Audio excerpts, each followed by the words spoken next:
नमस्कार साथियों, स्वागत है आप सभी का आपकी अपनी पाठशाला पर। मैं हूं अंकित अवस्थी। आप हैं मेरे साथ में एक ऐसे विषय पर चर्चा करने के लिए जो कि डोनाल्ड ट्रंप की इन दिनों जो सो कॉल्ड हर देश से बिगाड़ने की रणनीति चल रही है, उसमें इनकी होती एक हार को दिखाएगा।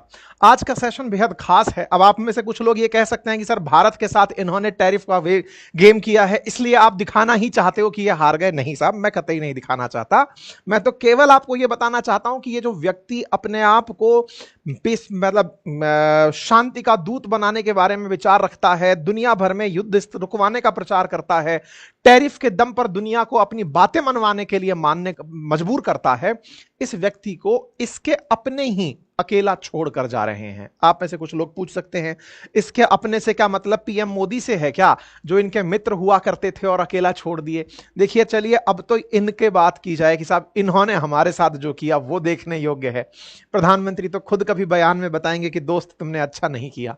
लेकिन ऐसे में ट्रंप के साथ जो G7 आधी कटी रोटी बना करके रहा करते थे, जिन्होंने रूस को कभी इसलिए निकाल दिया था कि तुमने यूक्रेन के क्रीमिया पर कब्जा कर लिया, आज वो G7 देश जो इसके कहने पर चलते थे, वो अलग थलग इसको रखने पर निकल पड़े हैं। आप पूछेंगे ऐसा क्या हुआ? ये तो पोप के रूप में थोड़े दिनों पहले दिखाई दिए थे। इनके ही जो स्पोक पर्सन है, ऑफिशियल तरीके से वो कहने निकल पड़े हैं कि हमने तो हर महीने लगभग एक युद्ध रुकवाया है, अब तो नोबेल पीस पुरस्कार दे ही दो। तो अंततोगत्वा हो सकता है कि इन्हें नोबेल पीस पुरस्कार ही पकड़ाया जाए कि भाई साहब ये रखिए आप, उसके अलावा आपसे कुछ नहीं हो पाएगा।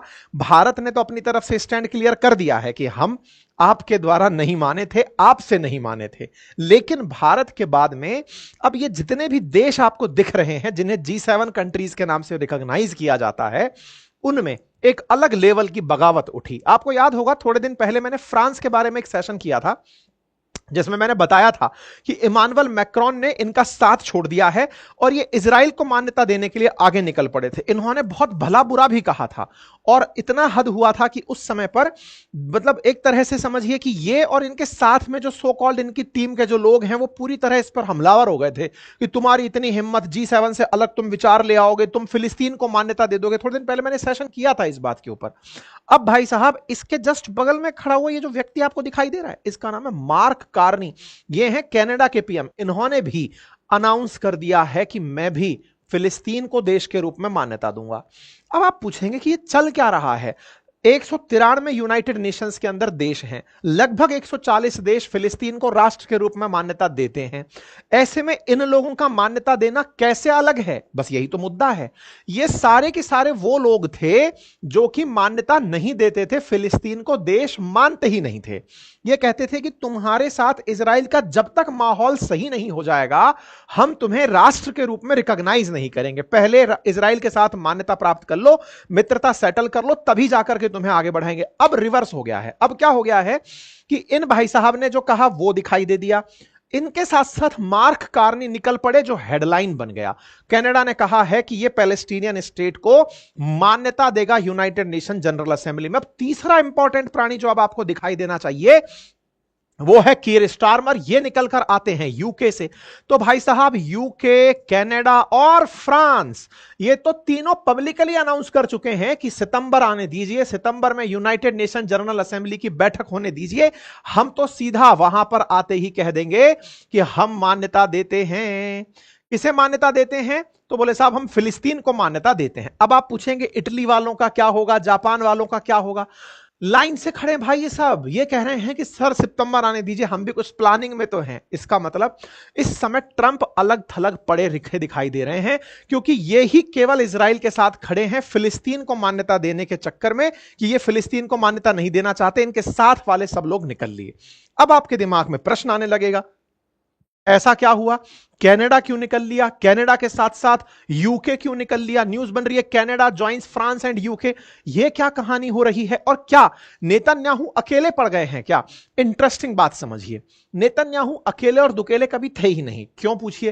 क्योंकि उनको तो भाई फिलिस्तीन के साथ संघर्ष में रहना है, लंबे समय से चले आ रहे हैं, उनको अपनी बात मनवानी है। ये तो एक पार्टी है भाई, दो देशों के बीच में संघर्ष है, इजराइल और फिलिस्तीन। उन दो देशों के बीच में से एक तो एक पार्टी है।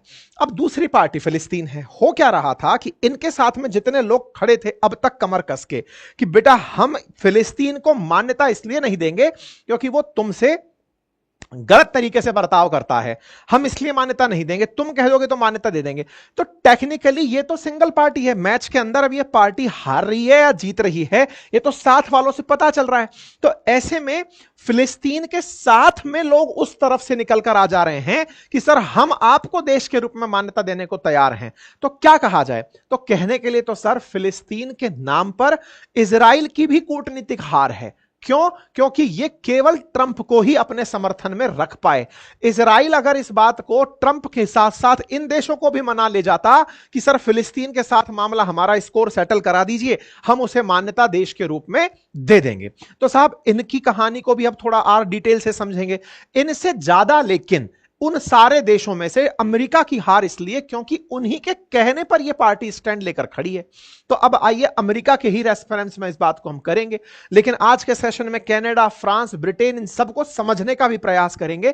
क्यों कनाडा यह कहने पर मजबूर हुआ कि नहीं सर मैं इसको मान्यता देने को तैयार हूं और टू स्टेट सॉल्यूशन की तरफ जाने को तैयार हूं।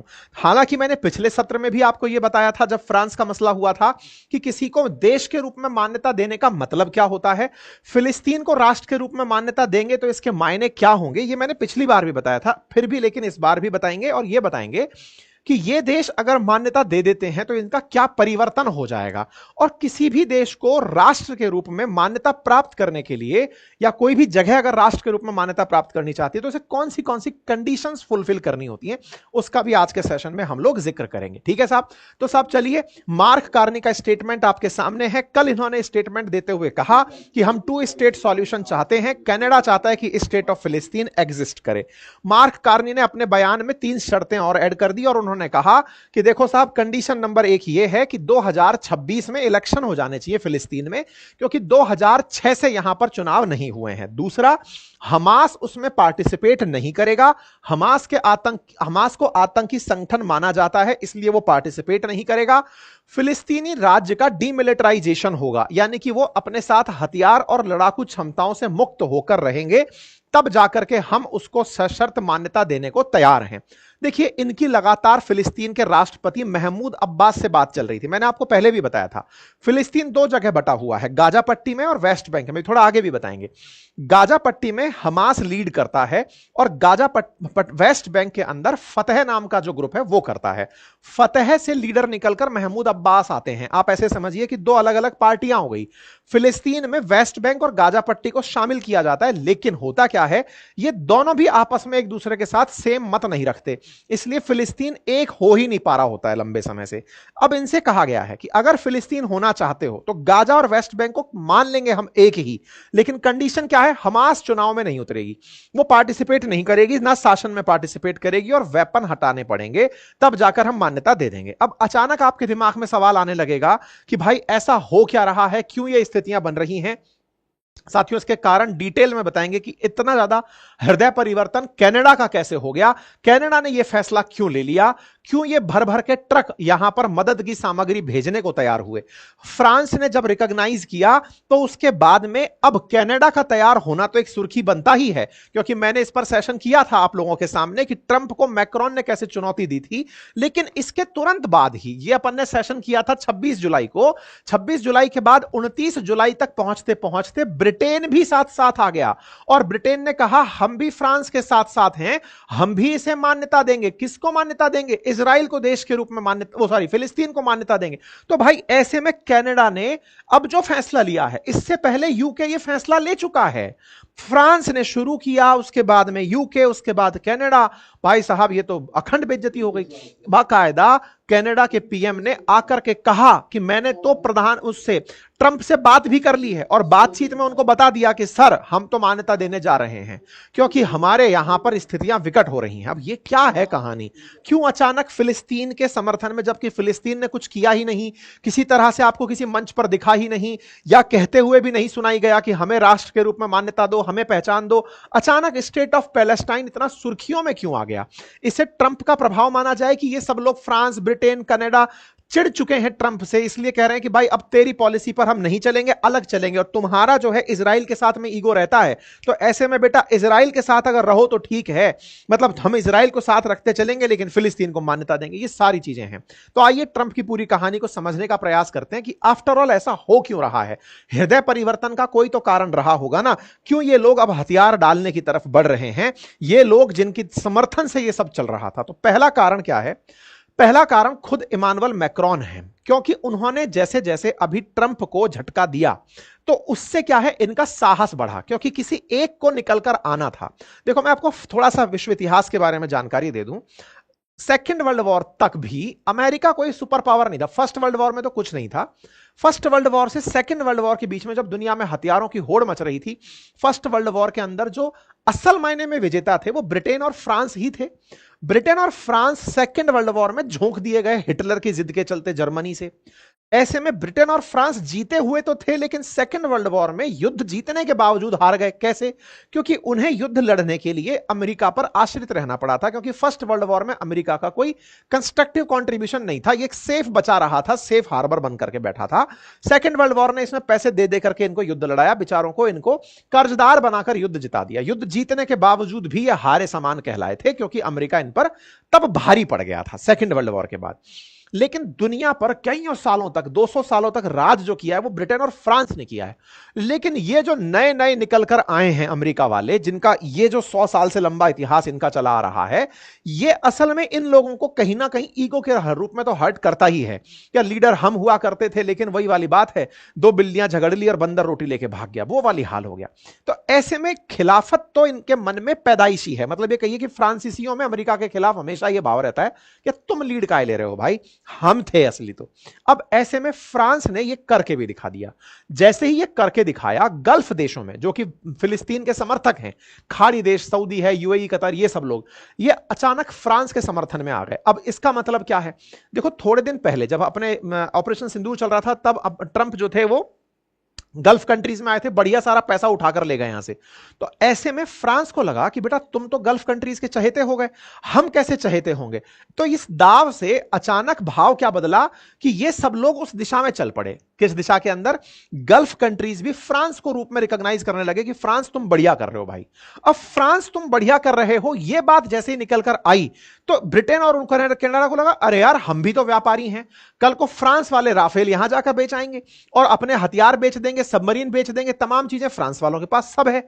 ऐसे में इनने कहा अपन को भी एंट्री करनी चाहिए, बाजार नहीं छोड़ना चाहिए। तो पहला तो फ्रांस ने इनको वो मोमेंटम दिया कि तुम आगे गए, आगे जाकर तुमने फायदा ले लिया, गल्फ तुम्हारे साथ आ गए, हम भी तुम्हारे साथ चल रहे। पहला कारण। दूसरा जो कारण है वो है इन देशों के ऊपर लोकल प्रेशर क्रिएट होना। देखो यूरोपियन कंट्रीज में ना, ब्रिटेन हो, फ्रांस हो, जर्मनी हो, ये तमाम जो देश हैं, ये मानवाधिकार की जो बातें करते हैं, ह्यूमैनिटेरियन ग्राउंड्स की जो बातें करते हैं, असल मायने में इनके यहां कुछ ऐसे ग्रुप सक्रिय वाकई में रहते हैं जो मानवाधिकार के नाम पर सरकार को घेरते रहते हैं। और चूंकि यहां पर पढ़ी लिखी पॉपुलेशन है, नैतिकता पर, मानवता पर बातें करती है, ऐसे में सरकार पर एक मोरल प्रेशर खड़ा होता रहता है। अभी हुआ क्या कि जो ब्रिटेन के प्रधानमंत्री कीर स्टारमर है ना, इनको इनके लोगों ने घेरा, लगभग 226 सांसदों ने। किसके लिए? इस हालत के लिए। किसकी हालत है ये फिलिस्तीन की हालत है। असल में क्या है कि फिलिस्तीन का जो गाजा पट्टी वाला क्षेत्र है वो इजराइल ने लगभग जर्जर हालत में मचा दिया है। लगभग 60,000 लोगों की अब तक जानें जा चुकी हैं, और जानों के साथ साथ भुखमरी से अभी पिछले ही कुछ दिनों में 150 से ज्यादा लोगों की गोली लगने से मौत हुई है। मतलब आप विचार करिए कि वो लोग भोजन लेने के लिए कतार में थे, पुलिस ने प्रबंधन के नाम पर गोली चला दी और लोग मर गए। और वो पुलिस कौन सी थी? इजराइल की तरफ से थी, फोर्सेस इजराइल की तरफ से थी।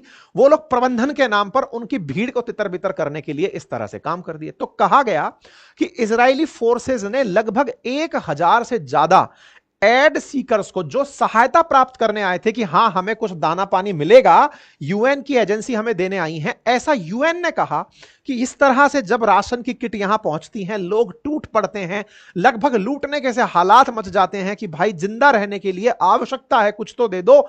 ऐसे में उन एड सीकर्स पर भी इन्होंने गोली चलाई।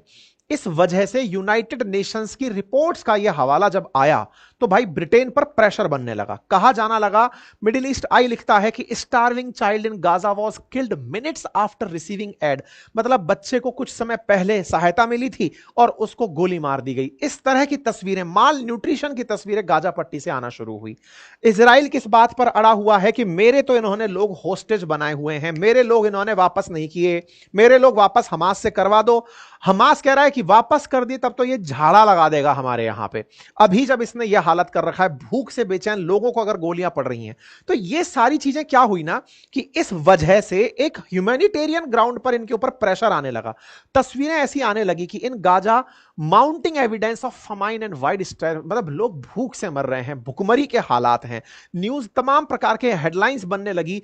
Anger over starvation is Gaza leave Israel's increasingly isolated, और इस वजह से इजराइल दुनिया में अकेला पड़ने लगा कि भाई तुम लोगों को भूखा कैसे मार सकते हो। इसके चलते 220 एमपीज ने पैलेस्टीनियन स्टेट को रिकॉग्नाइज करने के लिए कि देखो इजराइल को अगर रोकना है, उससे कहिए कि वो गाजा के साथ में इस तरह का बर्ताव रोके, सीज फायर में उतरे। अच्छा, अमेरिका खुद भी इस समय इनके साथ, जॉर्डन और इजिप्ट इनके साथ मिलकर के इजराइल से सीज फायर करवाना चाह रहा है कि भाई रुक जाओ, इसको अब परेशान मत करो। गाजा को देखते हुए इन लोगों के यहां के जो एमपी है ना, उन्होंने यूके के पीएम के ऊपर प्रेशर डाला कि आप इसको तभी रोकोगे जब इजराइल दुनिया में आइसोलेट होगा। अब इजराइल को आइसोलेट करने के लिए बोले इनको आप कहिए कि हम आपको फिलिस्तीन को मान्यता दे रहे हैं, तो इन पर यह प्रेशर आया। प्रेशर आया तो ये मानने को तैयार हुए। तीसरा क्या कारण था? तीसरा कारण तो सर्वविदित है कि चूंकि इस हरकत को करने में इजराइल को सपोर्ट असल में अमेरिका करता है। अब अमेरिका कर रहा है तो अमेरिका दुनिया भर में ढिंडोरा 30 बार ये पीट चुका कि मैंने इंडिया और पाकिस्तान का सीज फायर करवाया था। तो भैया तुम अगर वाकई में करवा रहे हो तो तुम इजराइल और गाजा का करवाओ ना। गाजा अपनी तरफ से खड़ा नहीं हो पा रहा है, तो कम से कम तुम ही रुकवा करके इस युद्ध को चले आओ। तुम्हारे मन में इल इंटेंशन क्या था कि तुम चाहते थे कि मैं गाजा को खरीद लूंगा, उसको साफ करवा दूंगा और उस पर अमेरिकी कॉलोनी बसाऊंगा। तुम्हारी जो थॉट है उसको तुम लागू करने के लिए हमें क्यों यूज कर रहे हो?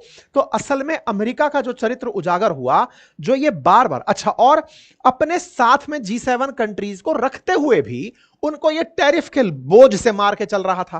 कनाडा को अभी भी इसने ये कहा है कि 35% टैरिफ तुम्हारे ऊपर लाद दूंगा। फ्रांस, यूके, यूरोपियन यूनियन, सबको ये कर दूंगा। यूके वाले तो चलो इसके साथ एग्रीमेंट करने में कामयाब हो गए, ईयू को एक साथ इसने टैरिफ में लाद दिया।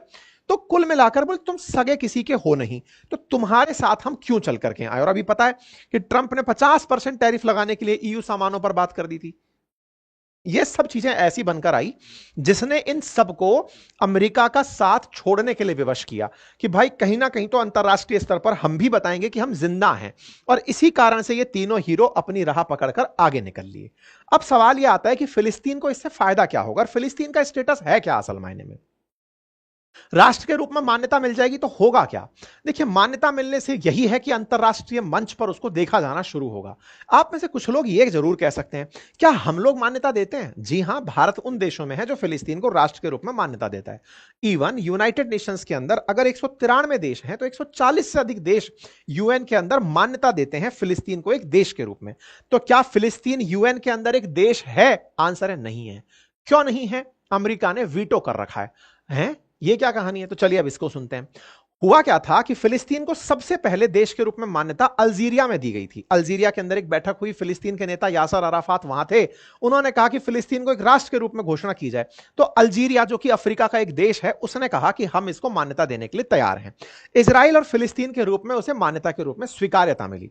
फिलिस्तीन को जैसे ही 1988 में राष्ट्र के रूप में मान्यता मिलनी शुरू हुई, लगभग 145 देश लाइन से एक साथ चल पड़े कि चलो मान्यता देते हैं, मान्यता देते हैं, लेकिन फिर भी एक राष्ट्र के रूप में मान्यता प्राप्त कर नहीं पाया। क्यों नहीं कर पाया? हुआ ये, इसके बहुत से कारण है। मान्यता देता कौन है, इसके पीछे की मैं पूरी स्टोरी है, मैं वो आपको बताऊंगा। मॉन्टेविडियो कन्वेंशन क्या है जिसके आधार पर ये डिसाइड होता है। लेकिन सबसे बड़ी जो बात मानी जाती है वो ये है कि किसी देश की स्पष्ट सीमा रेखा हो, जिससे ये तय हो कि ये है ये देश।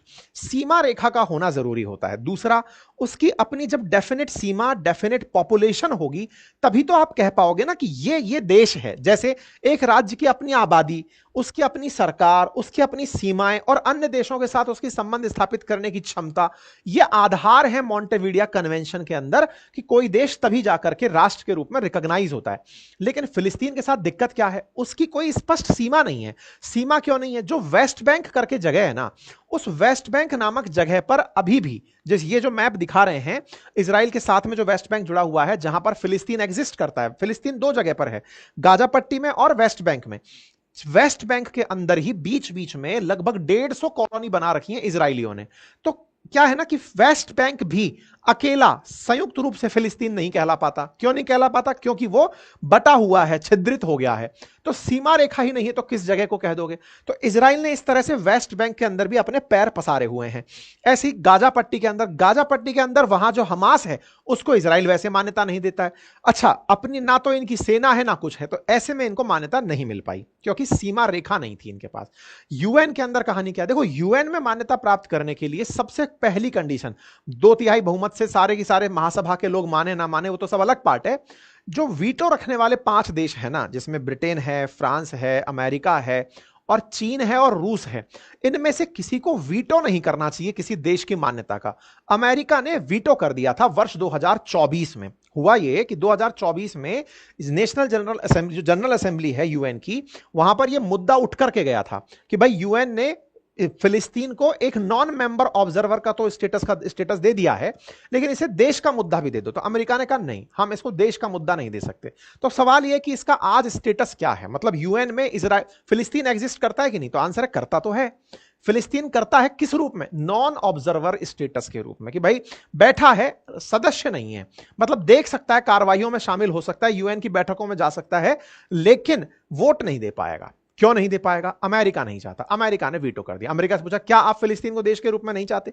उसने कहा इजराइल से बातचीत कर लो, इजराइल से मामला सेटल हो जाए, मैं आपको मान्यता दे दूंगा। तो कुल मिलाकर यूएस ने 2024 में इसको देश बनने से रोक दिया, यूएन के अंदर मेंबरशिप तक नहीं दिलवाई गई इसको। तो ऐसे में अब सवाल यह है कि भाई इसको देश बनाने के लिए सबसे बड़ा व्यवधान क्या आ रखा है? इनकी कोई राजधानी नहीं है। राजधानी नहीं है, अब राजधानी के नाम पर ये क्या मानते हैं? यरूशलेम को ये राजधानी मानते हैं। लेकिन क्या हुआ ना, अमेरिका ने पिछली बार जब ट्रंप का कार्यकाल था, यरूशलेम को इजराइल की राजधानी घोषित कर दिया, जिस पर भारत ने इनकार भी किया। भारत ने अभी भी तेल अवीव को राजधानी माना हुआ है, लेकिन अमेरिका ने क्या कहा कि यरूशलेम इजराइल की राजधानी है। तो जब फिलिस्तीन वाले क्लेम करते थे, तो अब फिलिस्तीन की राजधानी कहां है? तो फिलिस्तीन अभी रामल्ला के अंदर अपना ऑफिस चलाकर बैठे हुए हैं। तो उम्मीद है कि अब आपको यह समझ में आया कि फिलिस्तीन का स्टेटस बड़ा ही फंसा हुआ सा है। वो खुद गाजा पट्टी और वेस्ट बैंक में बसा हुआ है, प्लस इजराइल के साथ में उसका कोई नेगोशिएशन प्रॉपर चल नहीं रहा है। तीसरा, अमेरिका कहता है कि तुम्हारे पास राजधानी नहीं है, तुम्हारी राजधानी दूसरी खोजो, उनके पास है नहीं। चौथा, गाजा पट्टी और वेस्ट बैंक खुद आपस में एक मत नहीं हो रखे, उधर हमास और इधर फतह आपस में झगड़े पड़े हैं।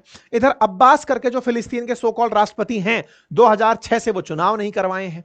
तो ऐसी स्थिति में फिलिस्तीन खुद अपने आप में बड़ा ही फंसी स्थिति में है। लगभग 35 लाख की आबादी है फिलिस्तीनियों की, लेकिन वो भी अब बहुत सी आबादी ऐसी जो वहां से निकलकर आसपास के क्षेत्रों के अंदर शरण ले ली है। इसके पीछे का इतिहास हमने पहले भी आपको बताया। तो ऐसे में इनके चलते इजराइल और फिलिस्तीन के बीच का कोई परमानेंट सॉल्यूशन आ नहीं रहा। तो अमेरिका चाहता नहीं है मान्यता देना, और ऐसे में ये सारी स्थितियों में अगर सारे देश एक साथ हो गए तो अमेरिका के ऊपर एक प्रेशर क्रिएट हो जाएगा कि भाई उसको मान्यता दो। जैसे अभी फिलिस्तीन के केस में फ्रांस जो वीटो रखता है, या इजराइल यूके जो वीटो रखता है, ये कह रहे हैं कि हम इनको रिकॉग्नाइज करते हैं। तो ये अपने आप में एक बड़ी बात मानी जाएगी। ठीक है, इतना ही नहीं, कनाडा ने तो ये तक कहा है कि वो इनकी आर्थिक मदद तक करना चाहते हैं अब गाजा वालों की। स्वाभाविक सी बात है, दुनिया भर से इनको गालियां पड़ रही हैं कि तुम लोग क्यों नहीं देख पा रहे कि वहां पर इतनी हालत खराब है, तुम क्यों नहीं मान रहे। तो अब इजराइल ने क्या कहा? इजराइल ने कनाडा से कहा कि तुम ये करके हमास को समर्थन दे रहे हो, तुम हमास को। अच्छा, इजराइल का अपना स्टैंड है। इजराइल कहता है कि आप हमास को मान्यता देते हो ऐसा करके, आप कह रहे हो कि जो हमास ने किया वो सब सही था। उसने हमारे हॉस्टेज अभी तक बनाए हुए हैं। अच्छा, इधर हमास भी अपने हॉस्टेजेस रिहा कर दे तो कुछ और बात निकल कर आए, लेकिन हमास हमारे आदमी रिहा नहीं किया और उसने हम पर ऐसा हमला किया, तब तुम लोगों को दर्द नहीं हुआ। इजराइल आज भी अपनी उसी बात को कहता है कि मैं तो इस बात की कड़ी निंदा करता हूं। ट्रंप क्या कहते हैं? ट्रंप तो भाई साहब कनाडा पर बिखर ही गए। उन्होंने अपनी तरफ से कहा कि वाह, कनाडा ने ऐसा अनाउंसमेंट कर दिया है कि वो अब आगे से फिलिस्तीन को मान्यता देगा, यह आने वाले समय में बहुत मुश्किल खड़ी करेगा हमारी ट्रेड डील के साथ। ट्रेड डील का फिर से इन्होंने घोषणा घोष दिया कि लो भाई साहब, ट्रेड डील में दिक्कत करेंगे। मार्क कार्नी ने कहा झेल लेंगे सर। अमेरिका ने कहा हम 35% तक टैरिफ लगा देंगे। इनने कहा सर हम देख लेंगे, कोई दिक्कत नहीं है, हम अपने हितों की रक्षा जरूर करेंगे, लेकिन आपको लगता है कि आप टैरिफ लगाकर हमारे सारे डिसीजंस बदल दोगे तो फिर वास्तव में फिर तो अमेरिका ही देश रह ले, बाकियों को तो रहने की क्या ही जरूरत है। तो कनाडा ने अपना संदेश भी दे दिया कि नहीं सर, देखो ऐसा है, आपको टैरिफ लगाना है, ठीक है, हम अपने हितों का ख्याल रखें। जैसे भारत ने कहा भाई तुम्हें लगाना है लगा दो यार, अब हम ये थोड़ी है कि तुम्हारे टैरिफ के चलते जीना छोड़ देंगे, ठीक है तुमने टैरिफ लगा दिया, मस्त रहो। ऐसे में कनाडा ने भी इनसे कह दिया मस्त रहो। अब कुल मिलाकर बात यह है कि डोनाल्ड ट्रंप जो टैरिफ नामक न्यूक्लियर बॉम्ब लेकर घूम रहे हैं दुनिया भर के अंदर, जहां मन में आती है वहां फट जाते हैं, फिर पीछे हट जाते हैं, ये जो खेल इनका चल रहा है, इसने विश्व अर्थव्यवस्था को तो पूरी तरह से तहस नहस करने का रोला कोस्टर राइड करा रखा है। लेकिन कहीं ना कहीं अमेरिका की जो साख थी ना, उसको इन्होंने बढ़िया से बट्टे लगाया। बाकी आप लोगों को क्या लगता है, कमेंट बॉक्स में अपनी राय जरूर दीजिएगा। आपके हिसाब से इजराइल फिलिस्तीन का क्या सॉल्यूशन हो सकता है, वो भी कमेंट बॉक्स में बताइएगा। फिलहाल के लिए इतना ही, अपना ख्याल रखें। लेकिन एक इंटरेस्टिंग बात लास्ट में जाते जान जाइए कि इस समय जापान और इटली का भी मन फिर रहा है। हो सकता है सितंबर पहुंचते पहुंचते ये लोग भी कह दें कि हाँ, और जर्मनी भी कि हम आ रहे हैं साथ साथ, है ना। तो G7 सारे अमेरिका को छोड़ करके सब निकल पड़ेंगे। तो कुल मिलाकर के अमेरिका ही कहीं G7 ना छोड़ दे और ये G6 आपको देखना ना पड़ जाए। चलिए फिलहाल के लिए इतना ही, अपना ख्याल रखें, बहुत बहुत धन्यवाद। और हाँ, अपनी पाठशाला एप्लीकेशन है जहां हमारे कोर्सेज उपलब्ध हैं, आप उन्हें एक्सेस कर सकते हैं। हमारी हैंड रिटन नोट्स उपलब्ध हैं, आप उन्हें प्राप्त कर सकते हैं। एप्लीकेशन का लिंक कमेंट बॉक्स में है। और आखिर में, अंकित इंस्पायर्स राजस्थान नाम से एक हमने चैनल शुरू किया है। राजस्थान की खबरों में अगर आप रुचि रखते हैं, उनके विश्लेषण में अगर आप रुचि रखते हैं, तो आप जाकर उसे ज्वाइन कर सकते हैं। Thank you so much.